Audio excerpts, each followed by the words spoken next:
Great chiropractors and physical therapists are under constant pressure of declining insurance reimbursements and long hours. But did you know there's a way to double your profit without working more? By building a gym onto your practice, you can earn more income, stabilize your business, and be a hero to your family, patients, and team. It's a big undertaking with a huge reward. Dr. Josh Satterley has done it, changed his life, and now wants to help you do the same. Welcome to Clinic Gym Radio. Welcome to Clinic Gym Radio, where we help you add a gym to your clinic, add the luxury of recurring revenue, and help you live the life that you dreamt of back when you got your license. I am Dr. Josh Satterley, and I am lucky enough today to share the next little bit of time with Ryan Chapman. How you doing, Ryan? I'm doing fantastic. Thanks for having me. Yeah, well, it's my pleasure. Now, I'm sure a lot of people from the chiropractic and physical therapy world are going, who the heck is Ryan Chapman? And I've never heard of this guy. And you're right. It's like the A-Team. You remember that show where they're like, if you can find them, they can definitely help you, but you have to find them first. And it was always like a challenge to figure out where they were. I think you're like that, Ryan. You're like holed up in a little office in Arizona in your secret lair and doing all your marketing genius from there. Yeah, it probably could do a little bit better getting the word out, but we're doing pretty good. That's what makes you, you're like the guru that's at the top of the mountain you have to hike to, Yeah. Yeah. So Ryan is a marketing expert in many ways. He also has a very successful software business built out of his marketing experience.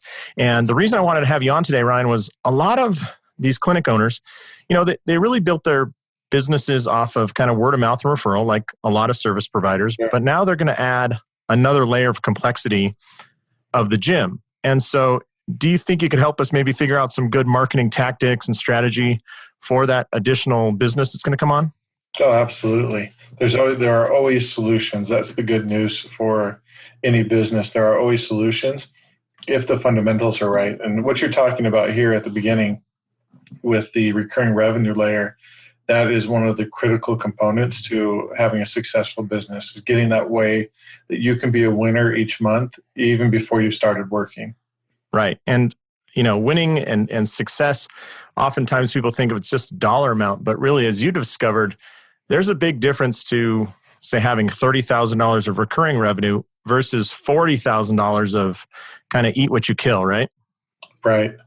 It's a big difference. And that's why the concept that you're talking about of having a gym added on to a chiropractic practice is very exciting, because it adds that layer of recurring revenue, which isn't something normally you can achieve in a chiropractic practice on its own.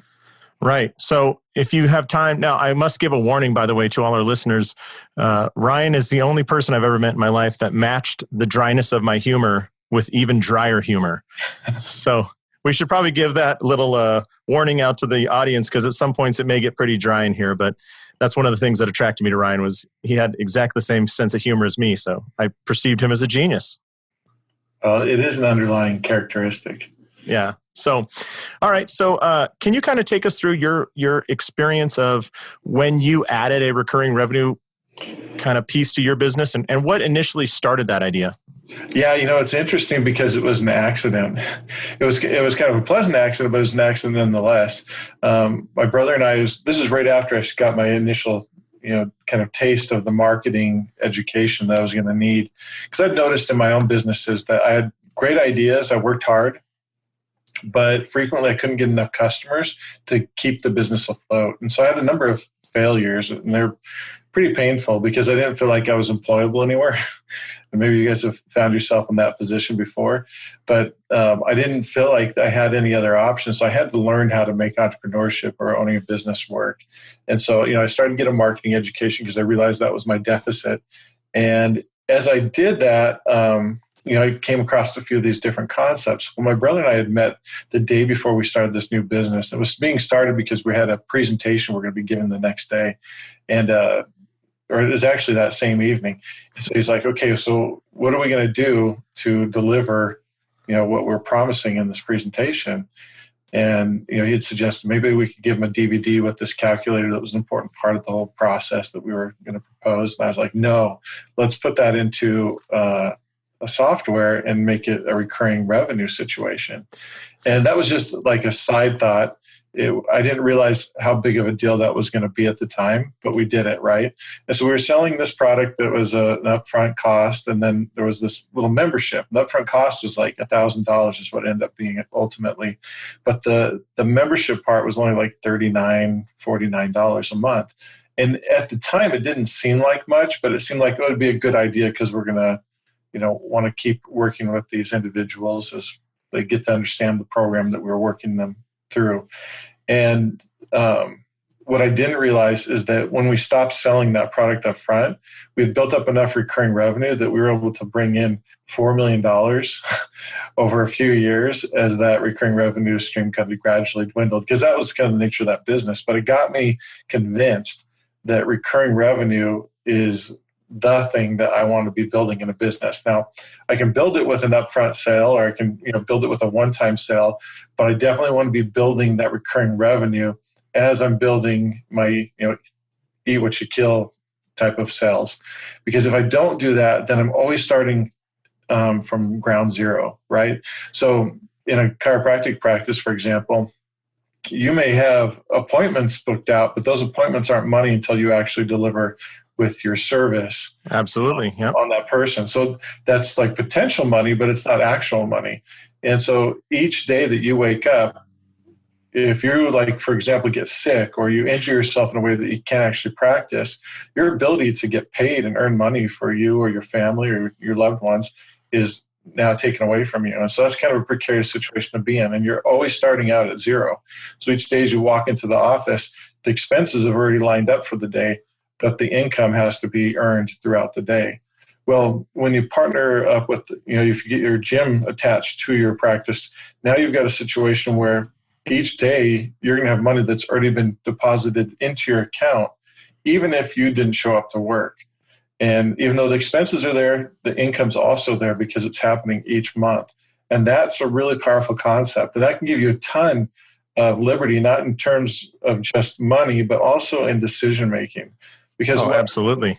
And you can interrupt if you feel differently, Josh. Yeah. But what I've noticed is one of the things that creates the worst decisions in business is desperation, which is usually caused by cash flow challenges, right? Yep. So I've got all these expenses banking up, but I don't have income to match them for one reason or another. And now my decision-making process is all screwed up. Yep. And you get the pressure of, I have that $1,500 due tomorrow, but in 3 days I have $1,200 more due. And what am I going to do? But if you can look to the right in your little spreadsheet and go, well, I got $1,500 due tomorrow, but you know what? We got $1,100 worth of memberships coming in the door tomorrow alone. All I have to do then is see 3 people in the chiropractic clinic and we're covered. Yeah. So that freedom that you have because you have recurring revenue and you're winning from the beginning of the day, you've already won. That puts you in a different mindset. And that mindset allows you to be very strategic and to start making some decisions that are going to be really important for you to make, that are going to be wise decisions that have nothing to do with the gym, right? And that's not a situation you find yourself in if you're just trading time for money. Yeah. One of the most extreme examples I've ever seen of this, Ryan, was, we worked, we had a contract to run the fitness center at a country club for a while. And I remember hearing, which a country club is all recurring revenue, right? Right. And they were talking about the following season, they were discussing whether or not they're going to rebuild their greens. Now, in golf, essentially, if you rebuild your greens are done for 6 months. Nobody's playing on them, right? So your customers aren't that happy, and it's very expensive, and it takes time. This is an agricultural product. You have to plant seeds literally in the ground that grow. And I was sitting there, and I was thinking, the only way that this works is that they have, about $700,000 a month coming in of memberships. Otherwise, they would never think about redoing their greens, right? They would never have the guts to do that. Yeah. Yeah. So, one thing. The heart of it, huh? Oh, absolutely. Now, one thing, I don't know if you went through this, Ryan, but when we were seeing our recurring go up, like you're saying, $50 a month, it just doesn't move the needle for a while. But I can remember when all of a sudden I looked at our monthly collections and I said, we're in Las Vegas. So the air conditioning bill is a significant bill during the summer. And I remember looking at our memberships, this is early on, and they were $4 more than what it cost us for power that month, But it was nice to know that we just sliced that piece off. And then a little bit later, I remember that we would pay our employees every 2 weeks, and one of those payments was completely covered by recurring revenue, not our one-on-ones and not what we were doing in the clinic, but just what we were paying our employees. The payroll was covered by the recurring revenue. And then it grows a little more and grows a little more. Did you have an experience like that? Well, yeah. So in the first business that we did, we had that big chunk, right? That $1,000 payment that was coming in. And that kind of looked like that was covering all of the cash flow concerns. And the monthly was not a really consideration until it got up to a point where we had like 800 members paying us on an average about $50 a month. But at that point, now that was like, well, that's pretty good money coming in. You know what I mean? Yeah. And those people that were on recurring, they also took other opportunities to spend more money with us, which is a little different from the one-time people. Absolutely. Well, so that was one thing. But then I was so in love with this recurring revenue model after it bailed us out of a real tight spot that I said, I want my next business to be almost entirely recurring revenue. But the challenge, like you're saying, is that it comes very slowly. There weren't those $1,000 chunks of money coming in. Mm-hmm. And so, it's a little bit at a time, but what I knew that kept me going, even though it was just a little bit at the time, because at the beginning I didn't have a ton of people, right? I had 5 people and then 20 people and then 50 people, and I'm adding more and more people into the recurring revenue model. What I knew and what kept me going through that whole process is understanding when I get this built up to a certain amount, it's going to be able to provide very well for me and my family. And so it's like an investment. You're just taking a few bucks, putting it in, a few bucks, putting it in, and eventually you have this huge nest egg. And so in the same way, as you're building the recurring revenue, you have to be patient with it. You have to understand it does take a little bit of time. That's why you've got to start sooner than later, because it takes time to build those things up. I mean, certainly if you have a customer base like a chiropractic clinic, then you're not starting at the same place as someone who's starting from scratch entirely, because you have a group of customers who are potential customers for your recurring revenue stream. Right. And they're already in love with you and they trust you, which are all hurdles you had to get over early on in your recurring revenue model, right? Oh, absolutely. The thing is about chiropractic is you have two things, and correct me if I'm wrong, because I'm not a doctor, obviously. I don't even play one on TV. But the truth is that as a chiropractor, you have one of two choices. One is you keep people coming back. In other words, we don't fully resolve the problem, or we resolve the problem, then we work ourselves out of a job normally. Absolutely. And that is one of the big struggles of the great chiropractors of the world, because if you're good, you don't see people 12 times, you see them 3 times. Well, you hope that the amount of referrals and new business catches up to that, but essentially you need 4 times the amount of customers as the next guy. Whereas with the recurring model, I think everybody on the listening can think, if you just had, I don't know, something cheap, $10 a month that every one of your patients paid you every month since you've been in practice. So I had close to 4,000 patients. And if you figure I was making $100 a year off them, what is that? 4,000 times 100, it's $400,000 in recurring revenue off of just a $10 a month product. That would be pretty exciting. Well, for some people, that would be bigger than their whole practice, maybe. Yeah. And what we're talking about here is something that, if you integrate your gym and you get the recurring, you're going to be in the hundreds, probably 200 to 250 a month. And sure, you're not going to get every single patient, but if you can get 1 out of 6 or 1 out of 10, just start doing the math. It gets pretty exciting. Well, the good part is if you have a good structure in terms of what that gym experience is going to be, you're in a very different position from your average gym, because your average gym has a bunch of, excuse the term, meatheads just walking around who may or may not know what they're talking about, right? And well, we can almost guarantee they don't. Well, and if we compare that with a doctor of chiropractic who studied the way that joints move, the way the muscles integrate into the spine and the structure of the bones and the nerves and all that, it's obvious that a doctor is going to be able to provide a better guidance. That doesn't mean they have to be the one doing training, right? No. Yep. But they're the one if they design a program, that program is being designed in a very different light than, well, I tried this and it worked for me, so you should do it type of experience that they get at most other gyms. Yeah, I think that's a great point, because I get questions all the time of, hey, I have the opportunity to open up in a gym. And I try and help people see that what we're saying is if you have the gym as part of your clinic, there's an umbrella effect of your professional license, of your expertise, of your knowledge, of your celebrity even. If you open up inside a gym, then it's the people going in there already have established as a gym, and you're underneath that level. It's like being the Costco eye doctor. Okay, yeah, you're under the Costco brand, but you certainly don't have an asset that you're going to be able to transfer somewhere else. Yeah. Whereas if you are the Costco and then you had the eye doctor in as the gym, so to speak, if we're flipping that analogy, now you're in a very different position in terms of the asset that you're building. Absolutely. And that's a very critical distinction I hope most people see. So along those lines, Ryan, you being a marketing expert, when we talk about this kind of casting of that higher level umbrella, because I always try and encourage people, maximize your license. You went to all this school and you have all this debt and you have all this legal ramifications. Well, if you have all that, then you may as well get your value out of this license, right? Absolutely. How would you suggest people market it in a way that maximizes that license from somebody who has absolutely, You're talking no about knowledge? the gym? Yes, you have like no knowledge of the business, right? You have no knowledge of chiropractic or a gym, except for Ryan did win the Mr. Olympia a couple years ago. I can't remember if that was 02 or 03, but 03. 03.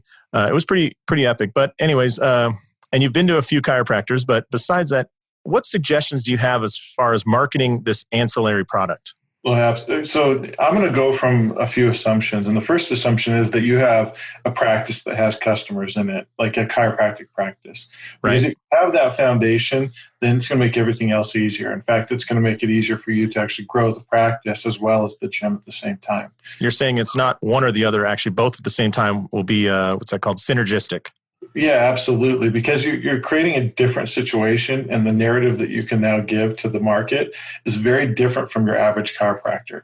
So your average chiropractor is stuck in that hard spot we mentioned before, where either I do really well and work myself out of a job, or I milk the patient and maybe not necessarily do what's best for them. And hope that they never take action on their assumption that you're trying to milk them. Right. And leave. And hope they just keep on coming back in, and that's a difficult position to be. I know some people can get there, but we don't want to have you in that position. Well, the good news is if you can take your position that you have as the doctor and be able to adjust the practice so that it is saying, hey, our goal is to help you actually become healthy long-term. And part of that, it's going to be up to you to decide which approach you want to take. And you can actually use the two different approaches. So the first approach is we want to get you to have fewer visits by getting you proper training of your muscles. So your muscles can become strong again and start supporting your frame properly, and we can get rid of some chronic pain that you've been going through. The other option is you can come in and I will continue to adjust you. And there's nothing wrong with that option. It's just a different option. Right? So I'm doing this positioning thing where now I'm putting you in a position as a doctor where you're winning both ways. Because we all know that patients don't always comply, right? You've all handed that patient like the piece of paper that says, here's the stretches to do. And we know that piece of paper goes right into the trash or it ends up on the floor in their car or something, but never does it end up with them actually doing. Yeah, you should ask your patients, at least make a paper airplane out of it to give it kind of a send-off. Let's have an event here where you don't follow my advice. So the first thing is you got to get clear on what is it the position you're going to be offering, because a lot of your sales on the gym actually can be done when the person comes in to receive treatment. And so you need to have, some sort of pitch down. So this is to say, instead of me trying to go out and find new people that would want to join my gym, I'm going to take people that are already coming to me for care, and I'm going to give them the option to be able to utilize the gym versus just paying me to make adjustments. And of course, we're going to have a treatment plan that includes both of those, right? So here's your treatment plan that will include the treatments plus coming into the gym and getting guided instruction from our instructors. Here's the other option, which is just treatment. And then depending on how you want them to behave, we can tweak this to help them to see the value of one over the other. And so if in my case, because I'm a big fan of recurring revenue, and plus I believe that's probably better for the patient in the long term anyways. Right. I'm going to stack the deck, so to speak. I mean, we're going to speak your language, Josh, since you're in Vegas, right? We're going to make it so the house always wins. And this is not an ethical dilemma at all, because we actually know that if they'll go the direction that we'd want them to go, their results are going to be better. I polled a bunch of providers that want to do this, and they all believe that exercise in a well-run gym is the best quote-unquote long-term care. So we're in alignment here. So keep going. Okay. So that's the first part. Is I'll just start out with that understanding of what those are. And then I'm going to create a piece of paper or a diagram or a poster or whatever. And the reason I'm saying keeping it so simple is I don't want intimidation of this process to come in the way of execution of the process. And so basically it will come down to having 2 columns on your presentation of your treatment plan. And one column is going to be pure treatment, and the other column is going to be treatment plus gym membership and exercise, guided exercises. However, I don't know how you choose to do that, Josh. If it's like a group thing. Yep, we have some guidelines as to small group is the most profitable. One-on-ones are for people that are really banged up, and so there's a couple different tiers you could offer. But okay, so then based on that guidance, we're going to have 2 or 3 columns then with, the one-on-one, the group, and then, no gym, just treatment. And what we want to be able to do is demonstrate to them that getting the treatment with the gym is going to be, one, more cost-effective for them, because they're going to be looking at a 1 month, even though they're going to continue to come back. We're not going to be selling them on a lifetime membership to the gym. We're selling them on whatever time frame we need initially to get them started. And then the job will be, once we get them in the gym, to help them to make progress and then encourage them to continue that progress. So when we're actually presenting this to the patient, that's what we're focusing on, is selling the month or 2 months that they need to get that going. And we'll worry about selling the 3rd, 4th, 5th month, ongoing months once we get them into the gym. But at the time of presentation, we want to be showing the gym time that's necessary to get them to the results that we think that they're going for, and compare that to the treatment only option. And there should be a price variation. So to put it in a different world, people are thinking, oh, this is too much, but it's just like when you go to, I remember in the old Sears catalog, they would say like good, better, best. And they would literally have the column listed with the features of each one. Or, I see this in some online softwares. They say good, better, and best choice. And they just go down the column, and it has that, the first 6 boxes all have a green check mark, and then, the last 12, like in the good, only it's all red X's, you don't get that. And then kind of this idea of there is a level here of service that's going to go up, but none of those are bad. Like, we're not saying that that only treatment is a bad option. We're just saying that there are really good options and exemplary options, right? Yeah. So this conversation, and you may need to role play it with your staff to get comfortable with it. But this conversation is going to be the bulk of how you can build a great membership for your gym very quickly. And so before we even spend a marketing dollar, I don't know, maybe this is something, Josh, you offer, is that chart that gives them a framework for being able to present that. But that is where I would start, because I don't need to spend any money really to do this. It's about the cost of printing a piece of paper, and that's it.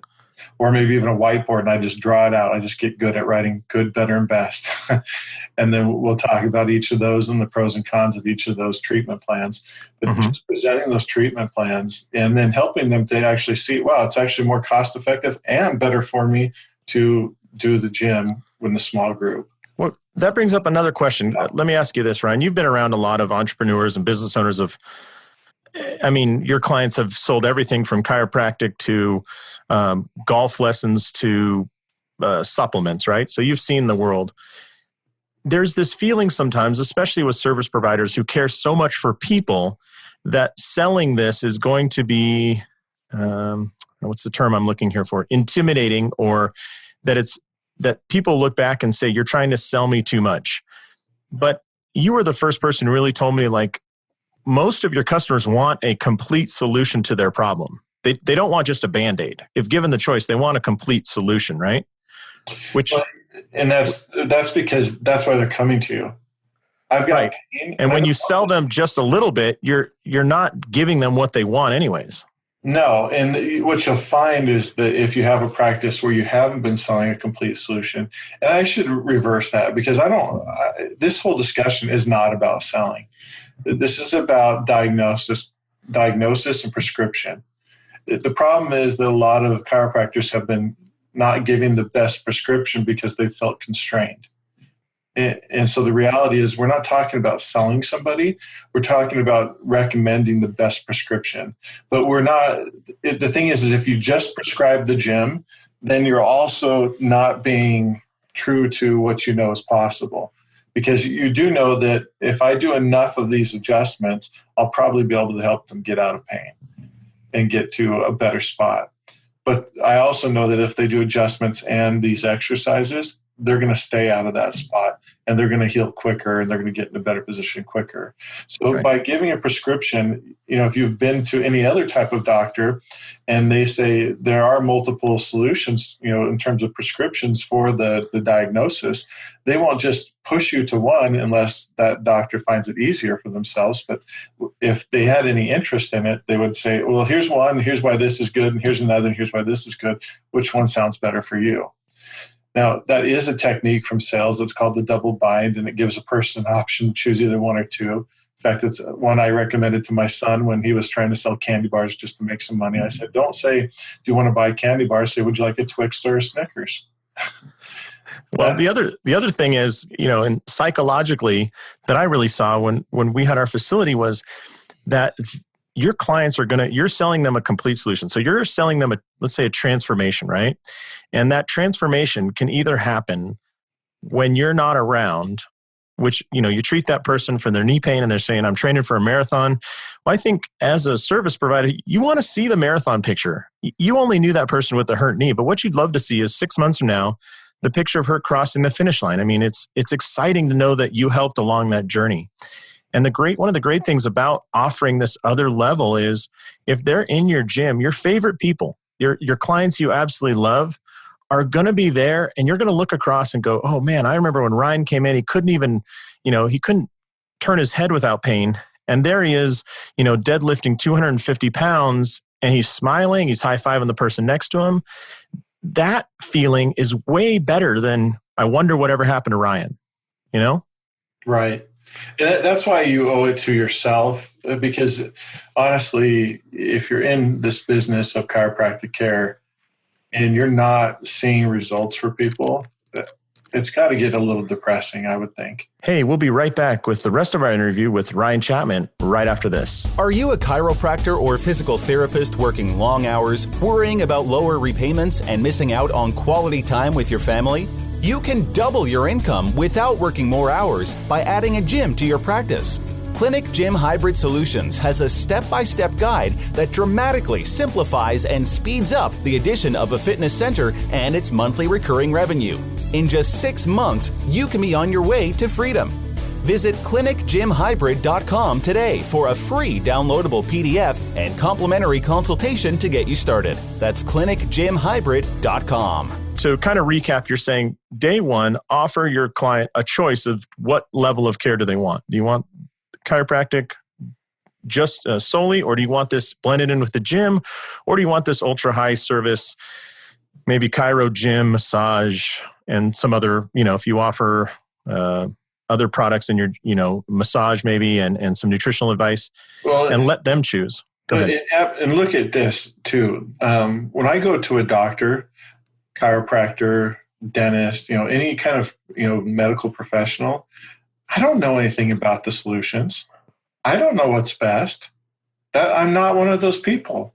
So I go expecting that they're going to give me solid recommendations. When I walk into a chiropractic clinic and they're like, yeah, here, we'll just adjust you. Is there something more that should be done? If I just come in and they're like, oh, pop, pop, pop, pop, thanks, we'll see you later. I feel like a cattle being moved through a slaughterhouse more than I feel like a patient. And I think most of our listeners don't feel fulfilled delivering that care, that they know there should be something else. Well, nature designs it that way because it's also the least profitable way to run a business. And again, this is where cash flow will make us make bad decisions. When you're cash flow tight, you may be thinking, okay, what I have to do is make this a production millhouse and move people through. But the truth is, if you can provide a complete solution or complete recommendations for solutions, that's what people are actually looking for. And so it's not about high pressure sales. It's about giving them, here's what's going to be best for you. Here's what's going to be good for you. And here's what's going to be better for you. And we can give those good, better, best solutions and then let them decide which one is appropriate for their budget and their level of pain and desire to get out of pain. And if we don't give them those options, then they don't feel like we're actually giving them the solution that they came for in the first place. Right. So I think it's really critical to remember. That's why I'm kind of driving home that point. And you may say, well, what does this have to do with marketing and sales? I thought Ryan was a marketing and sales guy. At the end of the day, marketing and sales isn't about tricking anybody. It's not some super secret fancy approach. It's about how do I actually deliver to the person what they came to get, and do it in a way that makes sense to them and makes sense for us. And so it kind of blends and lines between marketing and sales and business operations, because what we're trying to do is figure out what is it that the customer is actually looking for and how do we deliver it in the best possible way that's profitable for us and gets them the result they want in the way that they want it. Yeah. And, one of the best things that can happen too is that person says, oh, I don't like this. And they go somewhere else, or they think, oh, I'm not going to go to Ryan's place because he's, whatever my feeling was. They go into some other place and they get an experience that is just like a cattle being run through. And they go, oh my God, I didn't realize how valuable that other offer was. And they ask the doctor there in front of them, well, are you going to offer me exercise? Oh, no. Are you going to do rehab? No, we don't do that here. Are you going to do that nutrition talk? No, we don't do that. And they realize like, wow, I really am missing the full solution, Well, and better yet will be that they hand them a photocopied 7 generations paper that has an exercise on it from 1960. Yeah, that's all crooked from being photocopied from your buddy's photocopier. Unfortunately, the bar is pretty low with your competition, but fortunately, it's also pretty low. So what that means is it's very easy to excel if you'll just do these couple things that we just talked about. Now, that's one approach, right? Is if I already have this existing business, right, private care, and I'm going to start folding in clients to receive the gym care as well. And again, I want to reinforce that when I started that business where we had this big payment and then this recurring revenue, the recurring revenue was the best thing for the customer. Like I could have just sold them just the product and then said, that's it, been done. But the best thing for the customer was actually for me to charge recurring, because it allowed me to be able to serve them at the level that they actually needed help. Yeah. So there were some people that bought the product and then canceled the recurring subscription. They didn't do nearly as well as those that continued with the recurring subscription, and allowed us to continue to educate them and to help them as they ran into problems and challenges along the way. So even though, yes, it is going to be way better for you, we kind of started out to talk that way about how owning a gym and having that recurring revenue is way better than just doing chiropractic without it. The reality is it's actually better for the customer too. So your patients are actually going to do much better if they go into the gym and they keep on going into the gym than if they don't, they start sitting in the easy chair and just eating chips and drinking soda all day. Right. Their level of life experience is going to be dramatically different if you do what's right for them and what's also ends up being very right for you. Absolutely. Everybody wins. And that's how you know it's what should happen. As you said, that's what nature intended, if you will, because those perfect systems usually work out better for everyone involved. Yeah. Exactly. Well, can we kind of switch gears to a couple other questions I had for you, since it's not every day I get the chance to be this close to genius, but today I have that opportunity and I want to make sure I ask, a concept, we kind of touched on it a little bit with that sheet you spoke of, and I think that's fantastic. One concept you taught me that I always remember is this idea of having a yellow brick road of sales, of something so clear that the provider understands it, the front desk staff understands it, the clients understand, everybody understands it. But can you kind of go over what is the yellow brick road and where that story kind of came from? Right. So the Yellow Brick Road actually came out of that business I mentioned first with the $1,000 upfront and, then the recurring revenue. And we had one pathway that everybody kind of got funneled into that would then lead them to this destination, which we could equate with, from the Wizard of Oz, the Emerald City. Emerald City's green, money's green. Okay, so that's the point of becoming a customer.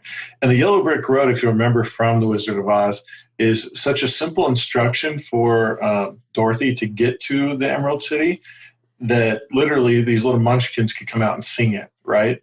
And they came and sing it. It was so simple that this little girl with the dog who was lost and very traumatized by this whole experience could follow the instructions and ultimately got to probably dizzy from being in a hurricane for a while or tornado for a while too. I mean, and yet she's able to still get through. She still gets through it. So what we're looking for is a pathway that our prospective clients or patients, that they will come through that leads them to becoming a patient that is so simple and clear. Now, simple and clear does not mean unsophisticated.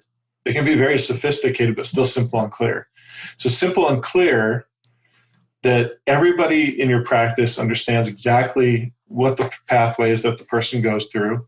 They understand the steps that they have to take and why each step is in that process. And so that means that if you ever ran into anybody that would be a potential client for your patient for your practice, you would know exactly what to do. You wouldn't be shooting from the hip. You wouldn't be doing one thing one day and another thing another day. Every time there was a process to follow.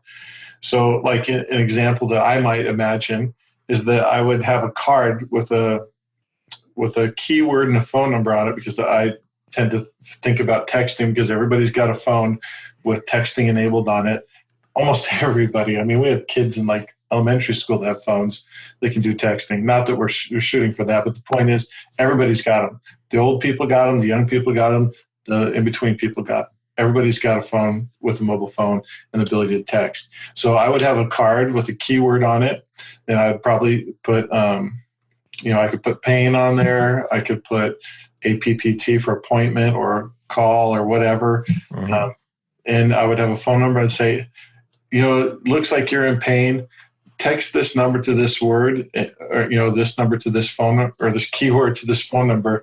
And then, it'll help you to get an appointment set up to come meet with me. So I have this card. I'm at a dinner party, and this is what I always hated: somebody goes, "Hey, Josh, this is Ryan." And nice to meet you, Ryan. Yeah, his hip's been hurting him for like 6 years now. Oh my God, I told him 100 times to go see you. What can you do for him right now?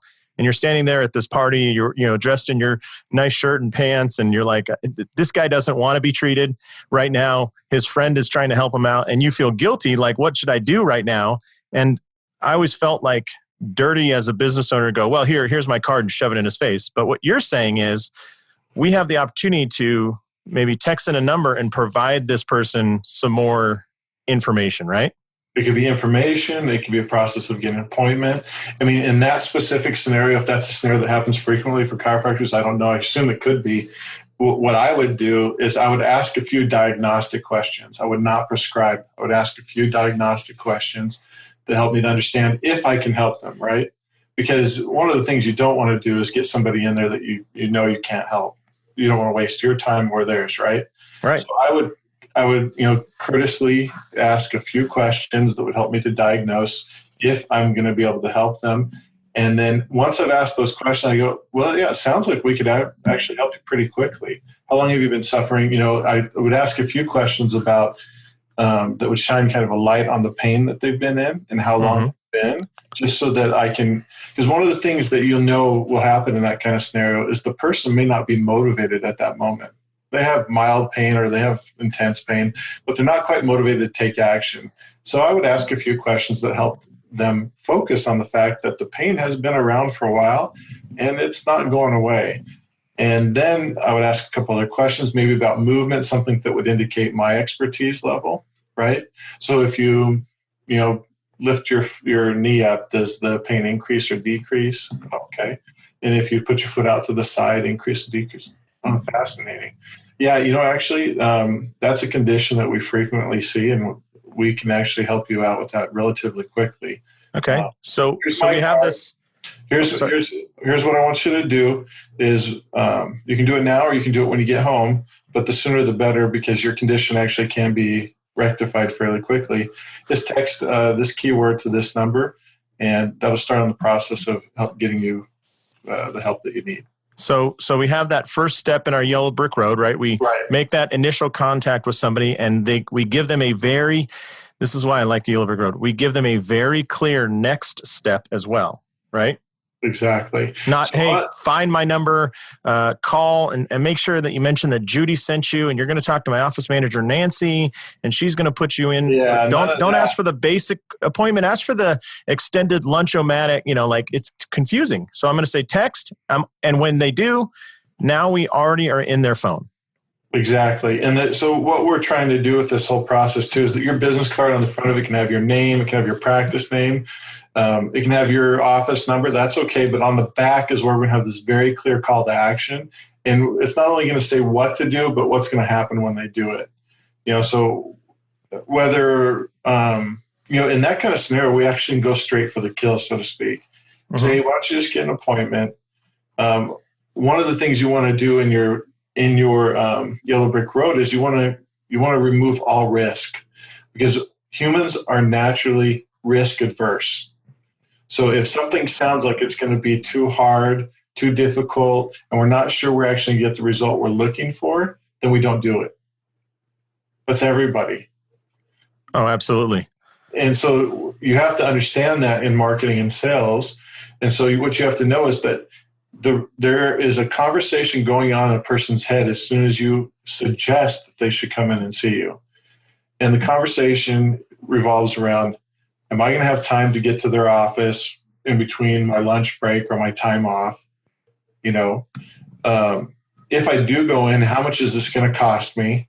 Mm-hmm. Do they take my insurance? Yeah. Am I going to get the stuff that I think or expect or whatever? So, probably in this scenario versus going straight to, book the appointment, I may want to alleviate some of those concerns. And so one way that could be done is to have someone go through a questionnaire or an assessment, right?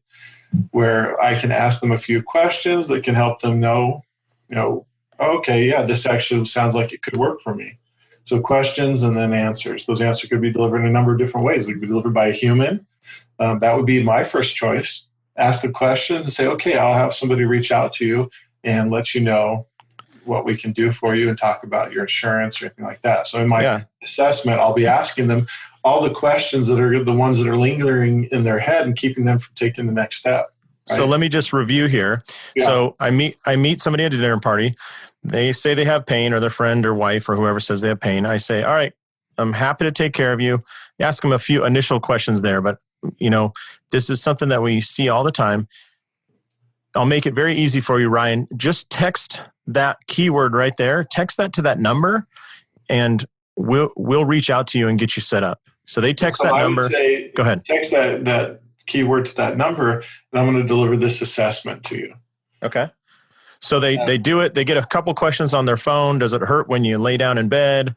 Is it worse at night or in the morning? Yeah, you can choose to go into that direction. Mm-hmm. Honestly, I would reserve those questions for when they actually come in. Let's address the other questions that they have. Okay. How much is this going to cost me? Do you take my insurance? Those kind of things. How long does the first appointment last? How long does the first appointment last? Where are you located? So all these things, and that's why I'm bringing these up, is because you need to be thinking about what really keeps somebody from coming in.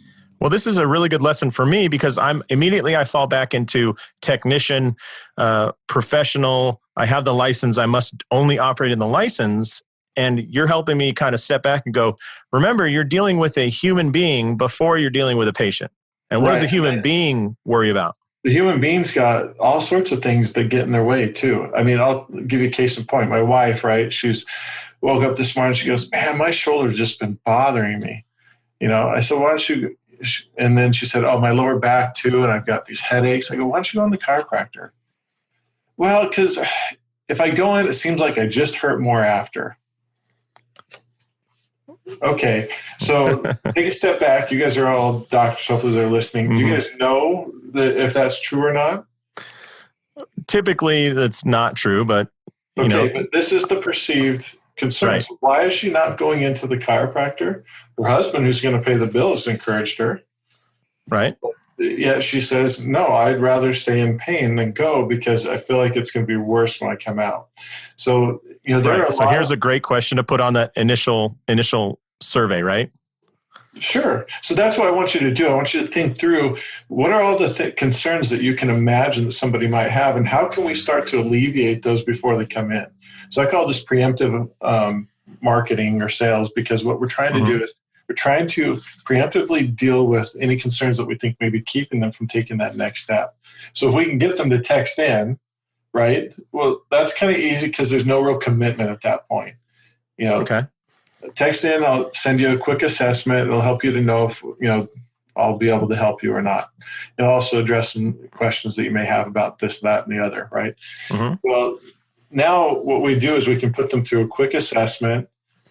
We can then identify where we're located, a number of different things. But what we've captured is their phone number in the meantime.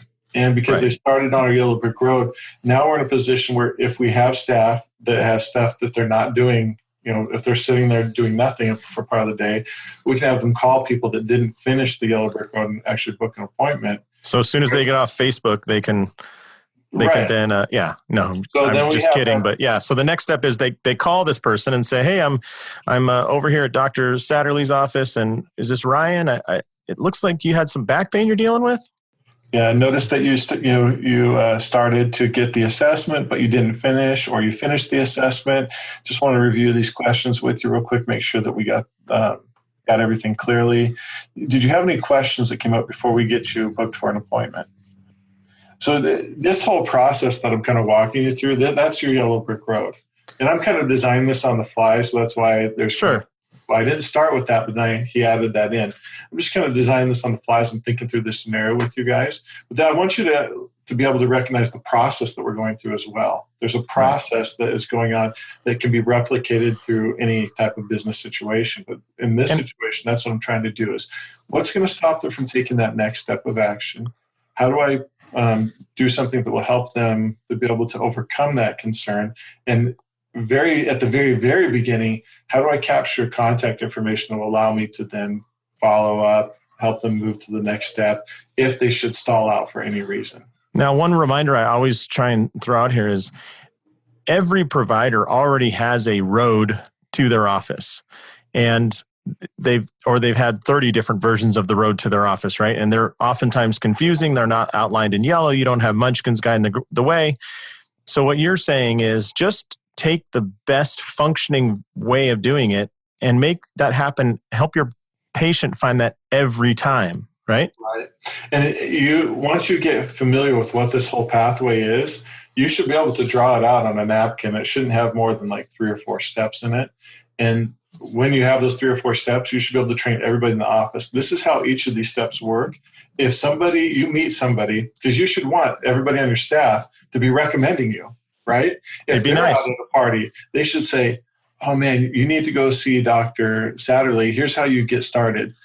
And you give them business cards. On the back of the business card, it says, text pain to this number, and we're going to help you get out of pain. You're going to get an assessment as soon as you text that back to you. Just go through it real quickly, and then we'll be able to help you to know if we can help you. So in the scenario that we've laid out, it's text the number, online assessment, or on phone, we could say assessment, call from our office, from some staff member, and the next step would be book appointment and show up, right? Right, book appointment, and we kind of say show up casually. We all know that just because someone books an appointment, they're not going to show up. Well, I'm trying to keep it on the back of a cocktail napkin, not a paper towel. Absolutely. Here. So I think the reason that's a good point for us to bring up is that, we want to keep those steps in terms of what they are fundamentally, fairly simple, but we just need to be aware that there are some details in each of those steps. So we're always concerned about how they move from each step in that Yellow Brick Road. So now, that brings up another great question or a great idea that Ryan illustrated to me, which is the importance of reporting at each of those steps. So for example, if you're booking a lot of appointments, but 1 out of every 4 new patient appointments doesn't show, you should look at that and say, there's the fault or the crack in my yellow brick road. If you're getting 100 people to text in, but only 10 of them are completing that online assessment, maybe there's your issue. The beautiful part about those two, and you're exactly right, Josh, you have to know the numbers for each step in this path. Wherever there's a drop-off, wherever there's a problem, is not actually a problem. That's an opportunity hiding in your business. And so what everybody doesn't realize that's on this call is you all have a yellow brick road or roads, right? Some people foolishly have created 20 of them leading into your business.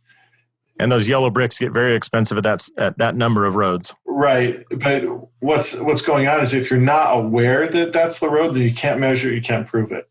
And so you have to be aware of and if you do have 20 today and you know that, some of them are working, find out which one's working the best, and then let's focus in on that.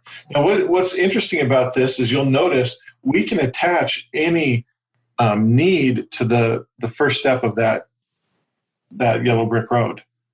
So the yellow brick road isn't condition specific. The yellow brick road will actually handle all conditions.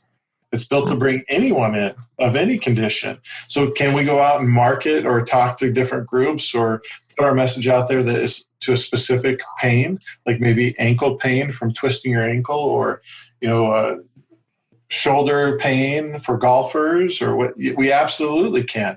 But once we've put the bait out there, so to speak, and they've nibbled on it, then they're going to come into the yellow brick road all the way into final destination of becoming right.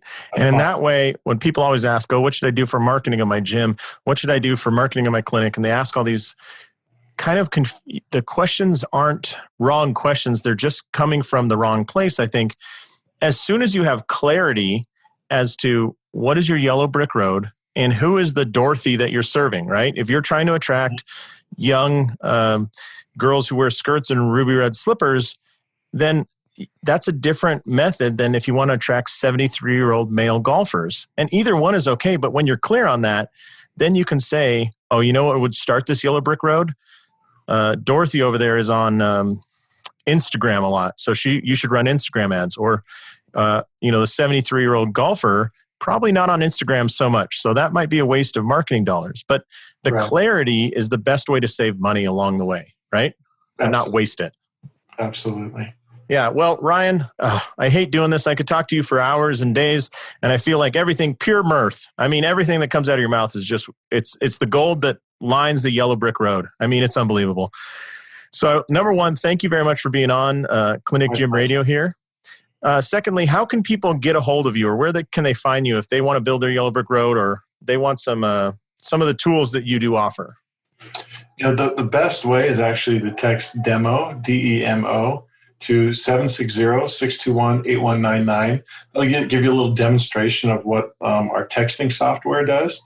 And then once you've connected with us that way, you can express what you're looking for, because at the end of that text that you'll get back from us will be an opportunity for you to ask any question or to let us know if you're interested in getting more. And at that point, a member of my team can connect with you and talk with you about what your situation is and then help you find the right solution.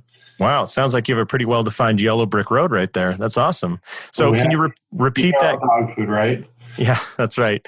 Can you repeat that since everybody's listening just audio and they're probably driving or something, can you repeat that keyword and the phone number? Sure. And you can probably put this in the show notes as well. Will do. Yep. DEMO, DEMO, to 760-621-8199. Again, that's 760-819 or 621 8199. I'll be sure to put it in the show notes as well. Yeah, absolutely. Yeah. All right. So Ryan Chapman, his company we never mentioned is called Fix Your Funnel, and it's really tools for people out of the necessity of offering solutions, just like we talked about good, better, best. Certainly he's in the best category. Ryan, I want to say thank you very much for giving us the time today, and I'm sure this is going to be so valuable for our clients and everybody listening. So thank you so much, Ryan. My pleasure. All right. This is Dr. Josh signing off. Go create the life you want. We'll talk to you guys later. Thanks for listening to Clinic Gym Radio. If you're ready to double your profit without working longer hours, please visit clinicgymhybrid.com and find out how easy it is to get started on your path to freedom. That's clinicgymhybrid.com.